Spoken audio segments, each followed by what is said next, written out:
Welcome to the TED Ed Podcast, where we delve into the issues that shape our daily lives and drive our productivity. We confront topics that matter deeply to all of us, from healthcare and affirmative action to voting rights and monetary success and failure. We cover it all. And yes, we dive into the complex world of politics, exploring how our country has evolved from slavery to the 21st century. Our content is crafted with care and expertise, drawing from years of experience in these critical areas. We invite you to give the TED Ed podcast a listen. You won't be disappointed. Share your thoughts with friends and confidants, and don't forget to like, comment, and share our episodes. Your engagement helps us grow and reach more listeners. Are you passionate about these topics? Do you have unique insights to share? You could be one of our guest speakers. Drop us a line, send an email, or leave a comment. All requests will be considered. Join us on this journey of exploration and understanding. This is the TED Ed Podcast. Thank you, and enjoy the show. All right, we gonna get started today. Today is a nice day outside. Beautiful day. People, man, springtime is in the air, and the flowers and the trees are And blooming. basketball. They looking good, man. I walked outside today, man, and I said, "Oh my God, look at what the Lord has done! All that rain, all that cold weather, and everything. Now spring is sprung."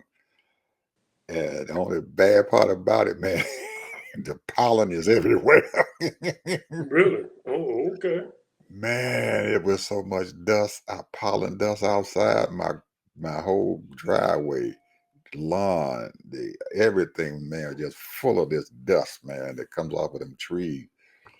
So we can expect this for at least another month and stuff until May, and then it'll kind of clear itself up, and the leaves will show up, and all the flowers, the perennials that done bloomed and everything will get through with they blooming and turn back to put some more leaves on their little branches, and we'll be into our late spring and early summer. So people, you got a chance to get out there and enjoy it, especially I'm talking about the ones here in the South, not up north of the Mason-Dixon line. I don't know what's going on up there. They probably still gonna have snow, probably. But there's folks down here who south of the Mason-Dixon line, man. We are enjoying this thing. I mean, absolutely enjoying ourselves. So anyway, we here today. What's up, Ted? Well, I want to talk about drama. You ever heard that saying says, save your drama for your mama? I want to talk about drama. And I wanted to talk, I'm going to just do a little bit of Nigeria. And I'm going to go real in detail there because that's a special country in Africa. And then I want to talk about Mississippi. Whoa. Because Mississippi he said that the economy there is great. In Mississippi? Yeah. He must be. I don't know what planet he on. He told the Business Channel this morning, he said Mississippi is doing great. I don't know where he's at. I don't know where he coming from. I don't know what's going on. He ain't talking about. He probably just talking about a select few people because those black folks over there, man, they are struggling. My uncle, my aunt, they struggling over there. I'm telling you, yes, he's a big liar, or he don't care. That's why I was laughing right in his face while he was on TV. Because I knew he was lying. And I did the paperwork and I did the research on it. These people up there in these high positions, they trying to protect that daggone Donald Trump for anything. They protecting him and they protected him. And after a while, some of these people ain't gonna keep on believing that bull that they passing out, because that's all it is a bunch of bull. He said that we're going to eliminate income tax. Now they receive about $2.2 billion on sales tax and all of, $7 million. I apologize, $7 billion on all of the taxes that they do. But they say they will eliminate $2.2 billion of that from income tax. Also, he's actually going to cut down sales tax from 7 to 5 in Mississippi. So he's trying to put on a little show for Trump. But here's the deal, bro. This is what I found out. Mississippi received $12 billion for federal funding. $12 billion federal funding. Mm-hmm. They received an additional $5.5 billion for infrastructure. Mm-hmm. Now, the thing about Mississippi is that their demographics is hold on just a minute, I got it right here. Their demographics is 56% YT people, 38%, the highest in the nation per capita, 38% Black. Mm-hmm. Now, the thing is that their population is 2.9 million. They claim 1.2 million people are employed. Mm-hmm. Now, the thing is their GDP is not that bad. 200 billion. However, they got the highest poverty rate in America, Mm-hmm. 18%. Mm-hmm. They will lose, because of these cutbacks on Medicaid, $3 billion. $3 billion. Mm-hmm. Now, I told you about the 5.5 they received funding for that, but also they received American Rescue Plan received. You know, the American Rescue Plan that President Obama sent out to people, 1.8 billion they received on that. You mean what Biden put out, not Biden, Obama? I apologize. What did I say? I'm You sorry. said Obama. You said Okay, Obama. I'm sorry. That was Biden. Biden, right. Okay. Then they got another 679 million for local government from the federal government. Mm-hmm. Most of those are block grant stuff and everything. So, and they also get money from the agricultural department too. well, They have a lot of, I didn't look into that.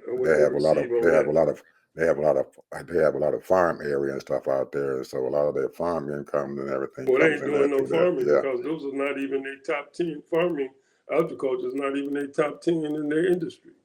Mm-hmm. But here's the deal. They have 19,560 federal workers, and they have 91,000 state and local government Mm-hmm. employees. Mm-hmm. 91,000. Mm-hmm. Now, the thing that I wanted to bring up, I'm gonna see if I can find it here. They have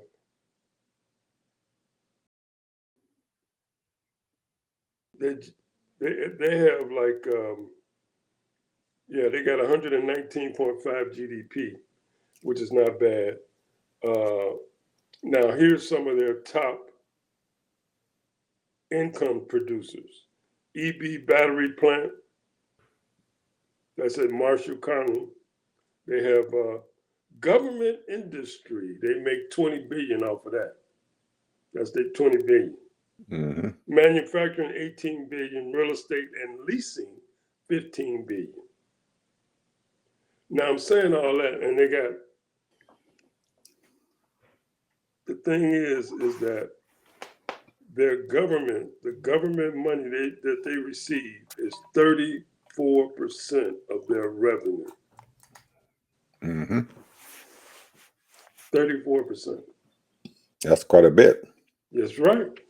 So almost a So third, over a third of that, over a yes, it third of their is. revenue comes Yes, from it is. government. And the thing is that they're living off the government, and then he gonna come in there and brag on the business channel like they up and coming. Now, mind you, they are doing better than what they were 20 years ago because Mm. they have opened up doors for people to come in, manufacturing and what have you, whatever they out. But here's my thing. Walk through those government offices. Walk through those federal government offices. Walk through those local government offices. See how many people you see working. They got 38% of black folks that's living in the state. I bet you won't see but a handful, especially in those top offices and positions. See, this is taxation without representation. The federal government is helping them out so that they can employ people, but they sitting up here, they get all that money, and I can guarantee you, they got these subcontractors doing a lot of this work and giving them big checks. This is taxation without representation. Throwing that word around very loosely, yeah. Giving Well, a very broad description why here. would you Go say ahead. that? Go ahead. Go ahead. Explain to me. Because see, when you getting federal dollars, that's our federal dollars. That's America's federal dollars. You That's said black people's they're federal getting dollars. 34% of the income come from the feds, you said, right? 34% Of their income comes from the feds. Okay. Federal dollars. because you talking Medicaid, Medicare Now, facilities. let me ask you a question here. They're talking about cutting back on Medicaid, and I'm pretty sure, I don't know, but I'm pretty sure if you look at that, the number of people and stuff who are on Medicaid, I would be very interested to see the number of people in the state of Mississippi who are on Medicaid recipients. Well, they receive $8 billion a year. 8 billion for what? Medicaid. Medicaid. Oh, okay. And they go Medicaid. cut $3 billion of that.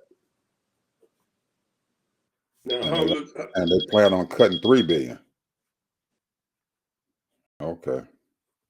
I'm writing this down here so I can put this into my notes here. Okay. I just want to make sure because they have a whole lot of people and stuff who are in these nursing homes and everything, and that's a $3 billion worth of cuts from Medicaid. That's a lot of money. A lot of money, bro. A lot of money. For a little over 2 million people. 2.9 million people. Mm-hmm. That's a lot of money that they're losing. $8 billion for 2.9 million. Oh man, shoot. Those numbers and everything, Ted, don't tell us that man lying. That numbers tell that man lying. Anybody who got any sense, if they look at those numbers, they're gonna say this Negro lied. The YT people in Mississippi is doing well. They're getting the fat checks. And they got 18% in poverty. 18%. And 30% children's poverty. How much? 30% children. Oh man. This is a crime, man, And he's planning on cutting taxes. He's gonna cut taxes.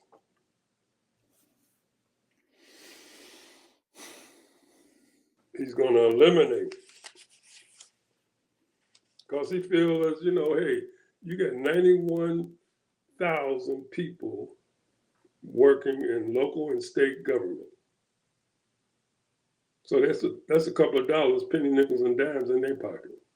So they're going to be happy.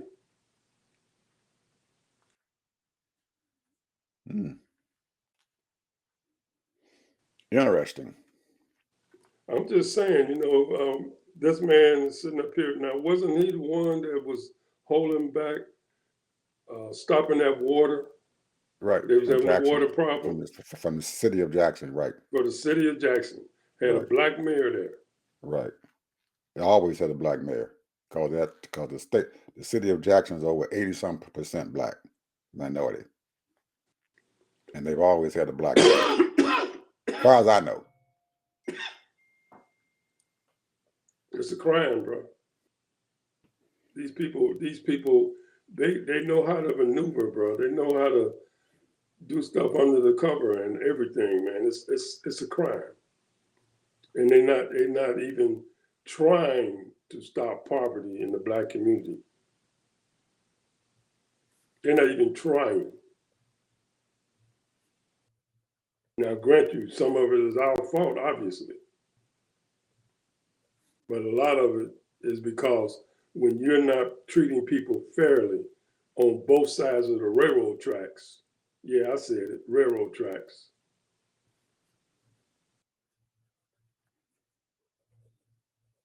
And you got discrimination when people want to move in different neighborhoods and all of that and better homes, and you don't do upkeeps in people's neighborhoods.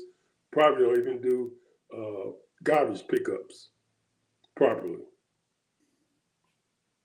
And then you're gonna get your butt on national TV talking about Mississippi is doing great. Yeah, Mississippi is doing great for them white people and a few black people. Probably got to be overqualified, PhD, medical position, and all that kind of stuff. But are you opening up the jobs for black people? I doubt it. And you only got a population of 2.9, and you got $119 billion GDP. And you're getting 30% of that money, you're getting like almost pretty close to $30 billion from the federal government. Probably more. Look, I just did a calculation, Ted, of one of the things you just said. They said 18% of their population is in poverty. Poverty, bro. That's over 500,000 people. Yeah. In poverty. Yeah. Out of 2.9% of your population, 18% of them are in poverty. That's a lot of people, Ted. That's a lot of people. 500,000 people are in poverty. Some of them working, probably little ditzy jobs or whatever, or not working. They working slave labor jobs. They working them jobs making maybe $7, $8 an hour, and that's it.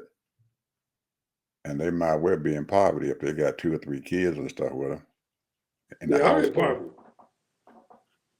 They are in poverty. But he's gonna sit up here and brag. 500,000 people, over 500,000 people are in poverty. Yeah.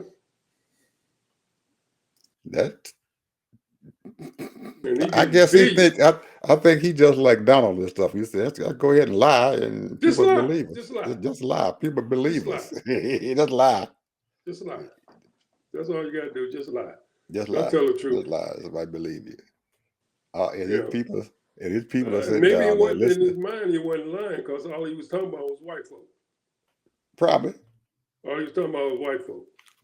We doing good. We doing great. White folks doing great. Yeah. He ain't saying that. 50-some% of his population doing good. The other 47 or 48% of them not doing very well at all. 34% of their children is in poverty.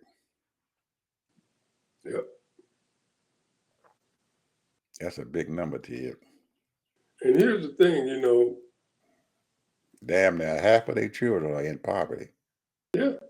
Damn near half of and their it ain't children. just black people, you know that. Right. Damn near half of their children are in poverty. Half. That's why I say, black people should pick one state to help and lift up in the black community. And that's the state. What And else you got, Ted? And you got New Orleans too. This is Louisiana too. this is absolutely sickening. I'm sick, man. I know you're sick. This is sickening. This is really sickening. I know you're sick. That these people trying to sell that they selling snake oil. Big time, bro. Big time. They selling snake oil. Big time. What else you got, man? Well, I'm gonna talk about Nigeria. Okay. And man, really, Nigeria. Oh, that's a good one. No, I want to get this. Nigeria is a great country. However, they lived under colonialism from 1914 or 1905, 1914 to the 1960, and they became independent 1960 October 1st. So they are independent now. But man, you gotta go look at some of those YouTubes and their conversations, and man, let me tell you, this country, they rich with oil. They're the top 10 in the world. And oil and gas. And they have allowed Shell to come in there and rip them off. But Big they time. still getting revenue and stuff. Shell come in there and got super rich off of them. But the people there are still making big money off of their oil. But go ahead. Yeah. However, the thing is about them is that their problem is they have too much ethnic groups. The Nigerians have over 250 ethnic groups, and they have 2 or 3 of them that's more prominent than others. But here's the thing, the language is English, but you got pretty close to, what did they say, almost 500 languages. Different languages. Mm-hmm. But now the reason why I brought that up, Nigeria, is because there's a lot of Nigerians here in the United States. Mm-hmm. Pretty close to about 2 million. Right. You got a lot in New York, but the biggest place is in Houston. Houston, bro. I was thinking that might be Minnesota. I didn't know it was Houston, Texas. They got a few in Minnesota, but Houston is big time, bro. Where's the oil company? Where the oil companies at? In Texas. Yeah, I guess the oil companies and stuff brought them there, I guess. Huh? So what they probably did was they say, well, we got a lot of experience, because they was over there in Nigeria, so they did the oil thing and all that. So a lot of them, good oil people. Mm-hmm. They've been doing it for all their life. So Houston started hiring them, probably for cheaper labor, but making more money than they ever made. 200,000 people, and that's the reason why there's so many of them in Houston. But they are because of colonialism, one thing that white people is good at, they always take the best and the brightest, right? Mm-hmm. And some of them fall through the cracks because the cream of the crop is always going to rise. So those people that's academically sound, they go over to Europe, mm-hmm. and they get all their education. Right, they educated over there, yeah. They get it over there, so they become doctors and lawyers and all of that. So a lot of them, then once they do that, some of them go back to their country, but most of them come here because they know they're going to make more money. Mm-hmm. But the thing is that they are constantly trying to innovate themselves. They are very political astute. It's almost like they're having the same issues that we have. They have problems in women's rights. They have problems with uh, LGBTQ, whatever it is, rights. They have problems with just discrimination and all that. And they have Mm. activists. They have people that have their own little nonprofit organizations, and they do all kind of, they have activists and business people. But the thing is, it's almost like they copied off of us, Mm. as far as the whole thing. But it is so, because there's so many different ethnic people there, and their population is not that small, bro. 227 million. That's a lot of people. And Mm-hmm. their GDP is almost 450 billion. That's a lot of money. Mm-hmm. Where's that money going, bro? What they doing with it? That's a lot of money. It's going to the. I was thinking that you were going to tell me that they have a class system and stuff there, a caste system, Well, I'm sure they do. and that caste system and stuff. The people in the upper echelon, because I think if you look at them, Nigeria has about 2 or 3 billionaires and stuff and everything over there. 2 or 3 of them, maybe a couple of them. I think is in the top 20 percent and stuff as far as billionaires. They make a lot of damn money. Well, their nickname for the continent of Africa is called the Giant of Africa. The Giant of Africa. And the reason why is because they are very political, and their economy is strong, their culture is strong. Now, the one thing, they have an abundance of resources and of course, oil and gas. Now, the thing, what they do is they do the same thing what a lot of black people do, and they're almost emulating what we did. Now, I don't know if they're copying off us or they've been doing this for decades and decades, but they hustle. They do a lot of festivals, all kinds of festivals. Mm-hmm.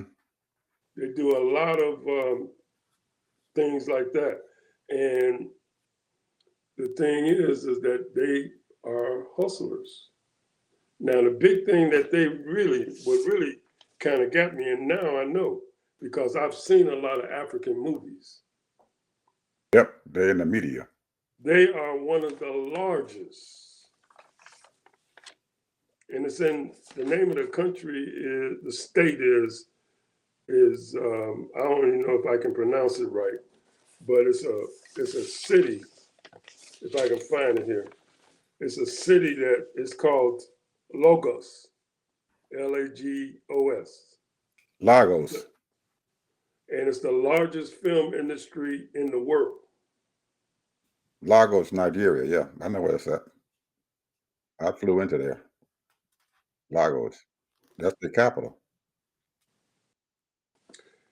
Now, they do all kinds of movies all over Africa and all that. They do. They have a lot of stars out there, a lot of movie stars out there. Yeah. A lot of people and stuff from Nigeria and stuff are big time movie stars they got.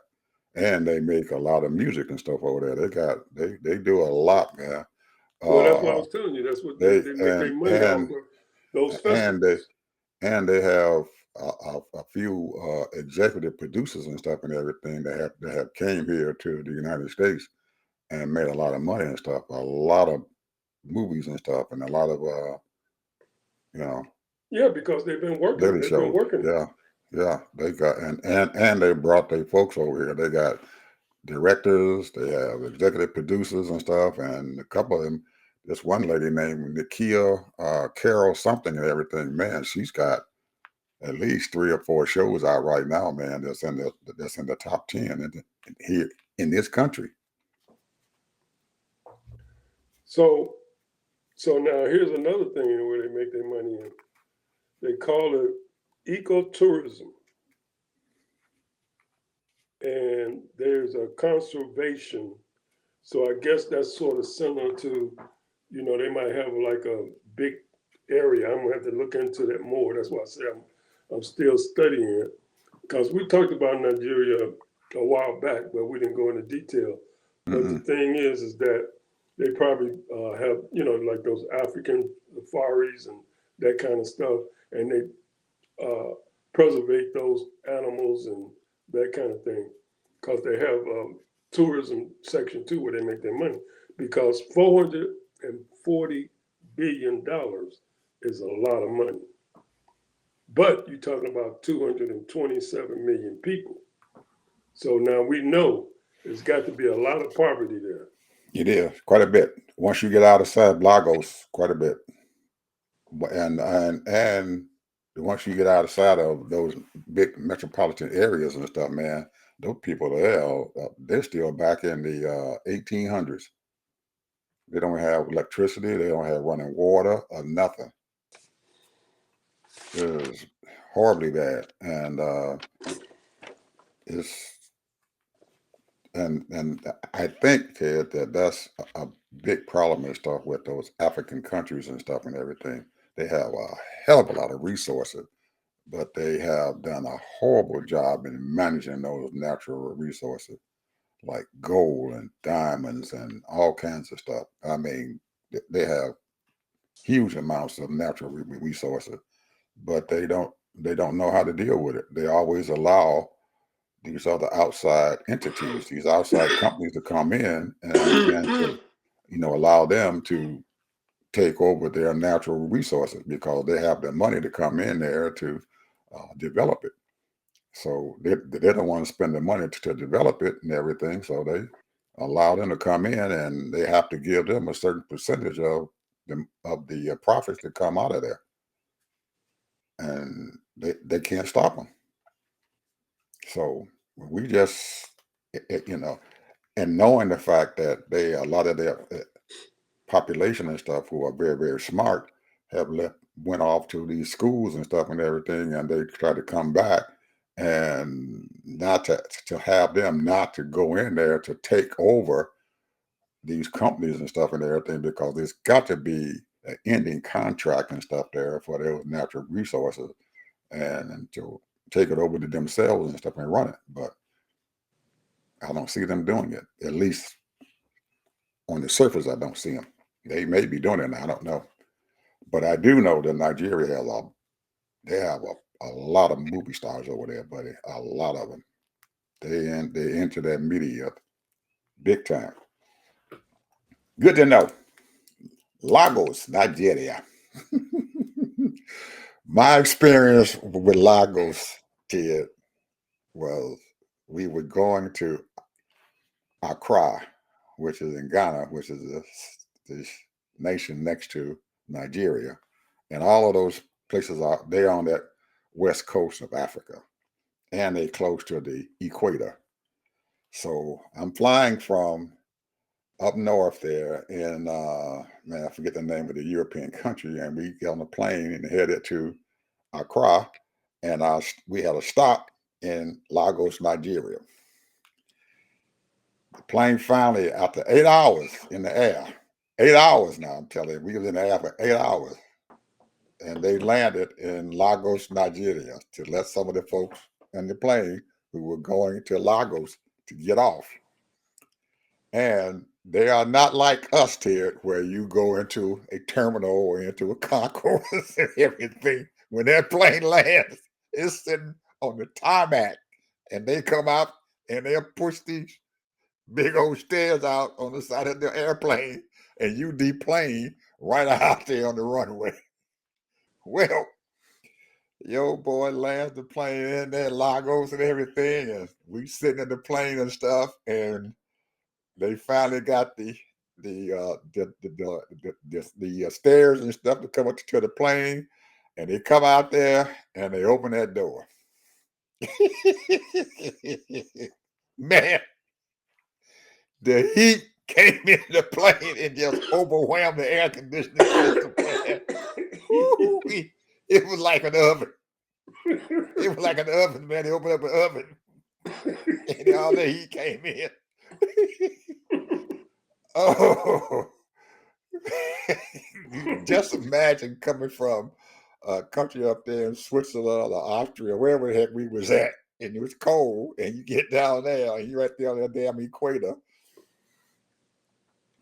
Man, it was Man, it must have been an experience and a half. that was an experience, man. When they finally closed that door, man, and the people deplaned, and they closed that door, and the air conditioning came in there, we said, "Ooh, we hope we don't see this again." Well, guess what?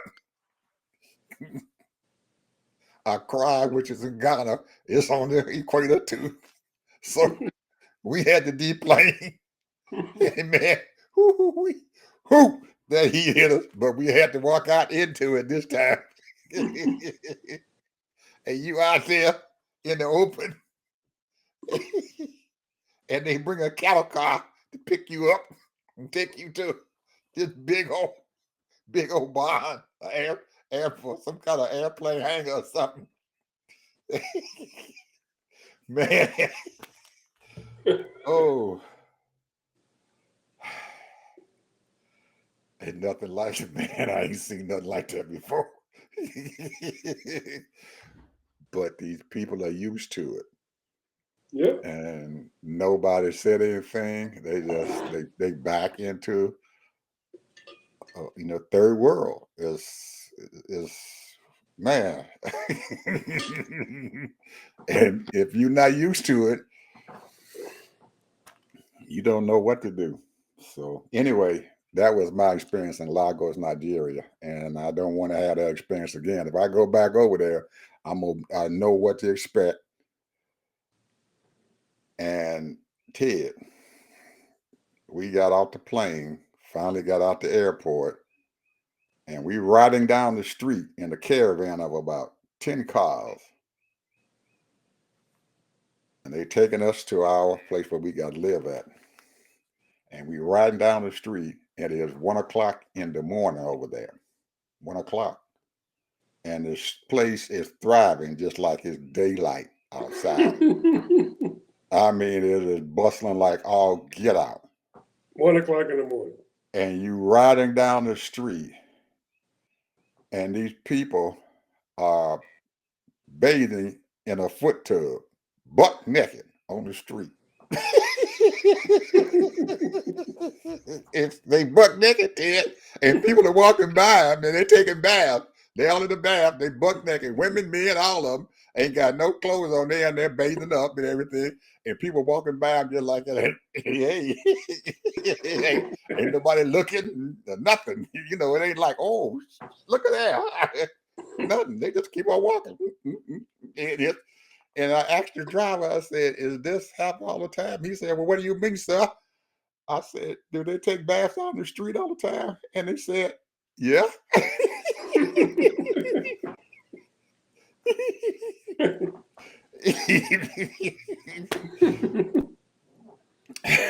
Man, who is it, man? It's an experience. You get a chance, man, you got to tell anybody. Just like you guys went and flew into Saudi Arabia and everything, and enjoyed all their amenities and stuff there. You need to come back a little bit further west and everything, and you go into Africa and stuff and visit them too. Oh, we had a good time. Anyway, people, what else, Ted? Well, I made a statement earlier. Save your drama for your mama. That used to be a little slang. And I used to use that on my kids all the time in a joking way. Because, of course, if they have any problems, if I can help, I'm going to help. However, this is what's going on right now, man. This is just my own interpretation.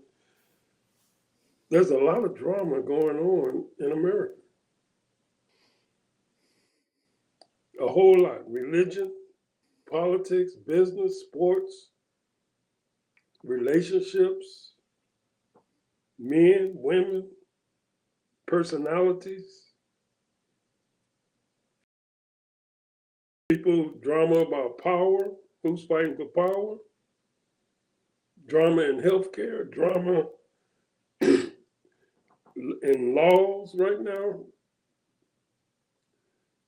and we're right now is in a mix of ball of confusion. You remember 1969, the Temptations, ball of confusion, Ball of confusion. because everybody's got drama, and it's carrying over to the people. You know, I guess it must be for a reason why we have so much drama, because a lot of people get complacent. And you when I say complacent, like you get up every morning, go to work, come home, eat your dinner, watch TV. Then if you got a regular routine, maybe you might get up, go exercise, come back home, take a shower, get up, go to work. You're doing the same thing 5 days a week if you got weekends off. Mm-hmm. And a lot of people have been complacent because everything was pretty much guaranteed the same day. What you did yesterday, you're going to do the same thing today. The only thing is you might have a little few challenges at your job. You know you're going to get your paycheck every 2 weeks or every week or whenever you get paid, once a month. And you can plan to get your car serviced, during the week, all that kind of stuff. Everything is pretty much. But now, look what we got. $60,000 cars, $600,000 homes. Mm-hmm. Mm-hmm. All kind of politics. I mean, the political system is a mess. And, for a while, and it probably still is, it's a whole lot of people having bad relationships. All kind of problems with that, because there's a power struggle as far as women and men, and then there's a power struggle in different segments or ethnic groups and stuff like that. People are coming up. We have allowed in the last 40 years so many ethnic people to come into this country, pretty close to about, my calculation is about 30 million people or more, maybe 40 million. And you got all these different facets and groups. They all got drama. They all got problems. They all got PTSD and all that stuff. Some of them come from world turmoil and all kind of turmoil in their other countries, and they bringing all that shit here.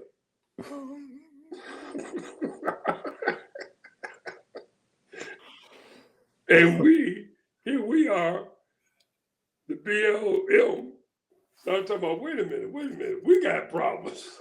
And what do they say? They say, well, that was then, this is now. Yep. They don't care about our problems. Yep. They don't give a shit. They got their own problems.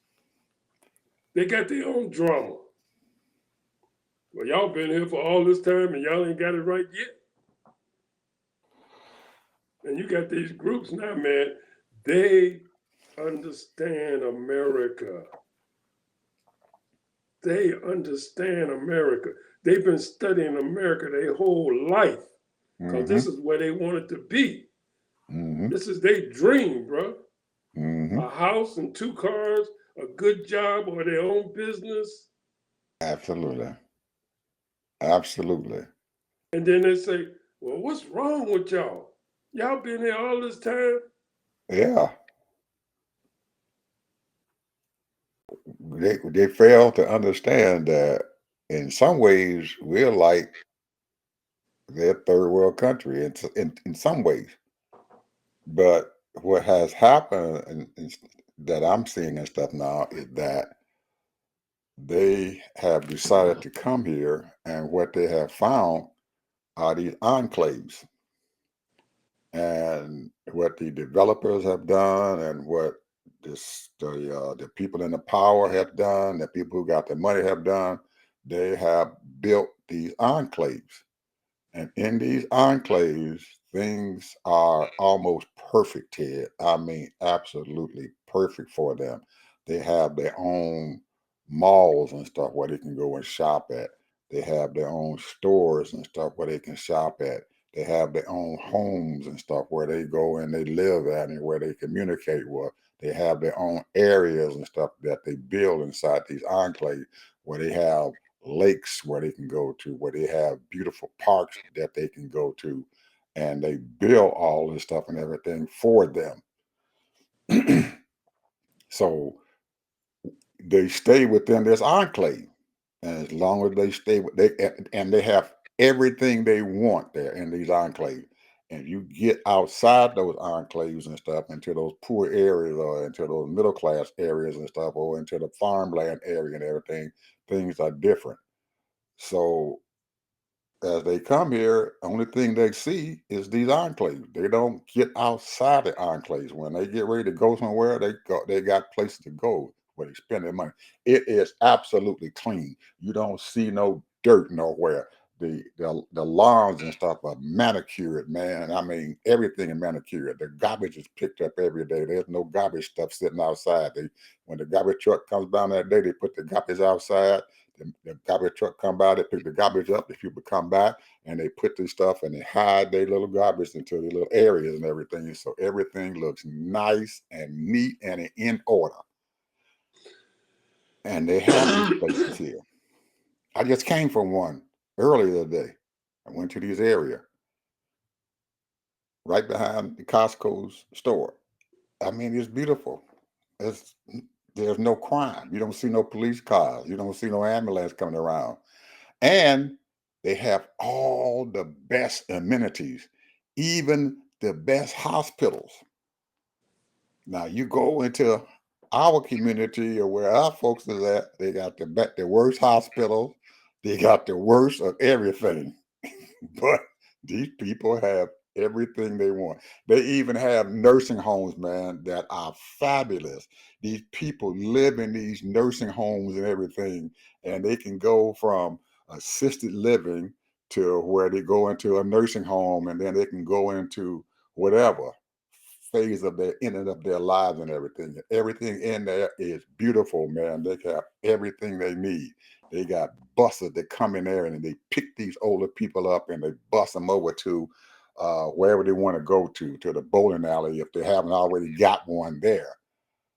But you can't get in there, Ted, unless you got 250 or $300,000 and stuff up front. Up front. They don't even want to see, you can't even knock on the door. They want to see 200, $300,000 in your account. And most of these people got it. Our folks and stuff, we got it. We can't even get from paycheck to paycheck.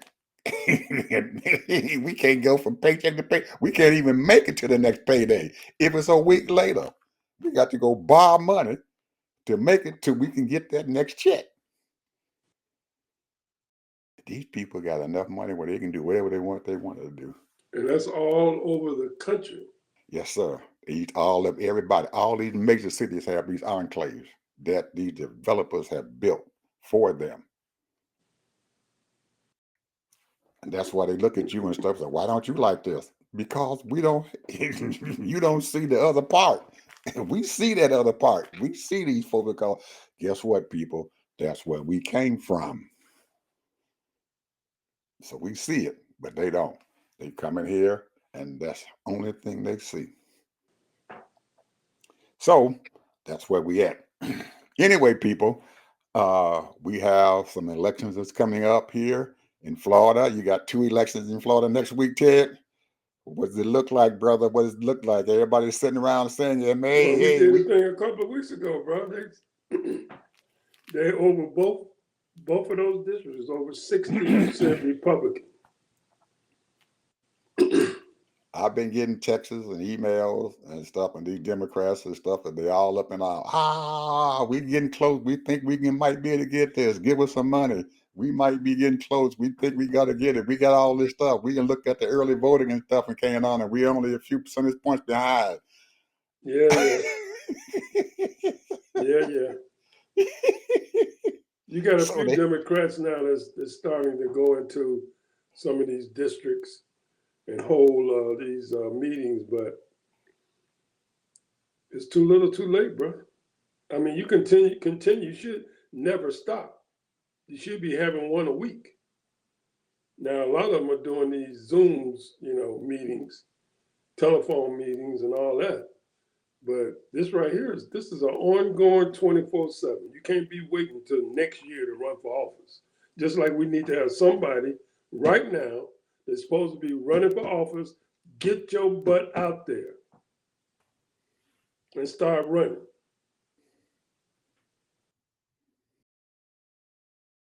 Get your butt out there right now. Hey, the day that he lost to Biden, what did he do? He started doing rallies. doing rallies, going around telling people, I didn't lose. There you They go. stole the election from me. And he kept saying it. They stole the election. They stole the election. And he had his people, even Republicans, sitting up in there saying he stole the election. And they beat that horse and they kept beating that horse. He stole the election. They And then they stole made it some from me. BS up about Joe Biden's son, which he did do some stuff. Okay, but tell me how many.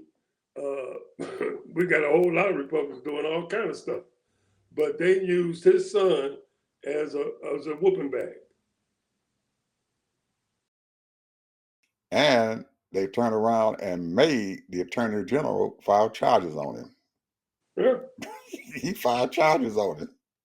He was the attorney general, and his daddy he was in his daddy's cabinet, but he let his folks file charges on him. Ain't nowhere in the world Trump gonna allow you to file charges on anybody that he knows about. You bet not do it.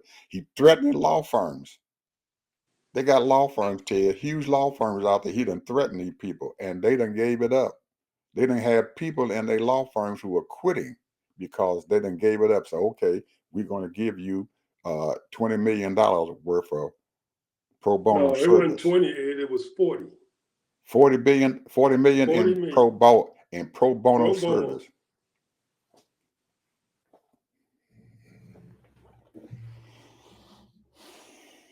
This You right better here is get some ridiculous. balls. You better get some balls. I'm telling you, people out there who are all in charge, you better get some balls because you done gave this man what he want. He's a bully, people. That son of a gun is a bully. He's not done with you. You think that you out of the woods? No, you're not. He's gonna come back and whoop you some more. You think you done gave up something? He gonna be well. Okay, I'm gonna give him what he wants, and he'll leave me alone. He's not gonna leave you alone. He's coming back to get you again because you are weak and he knows it.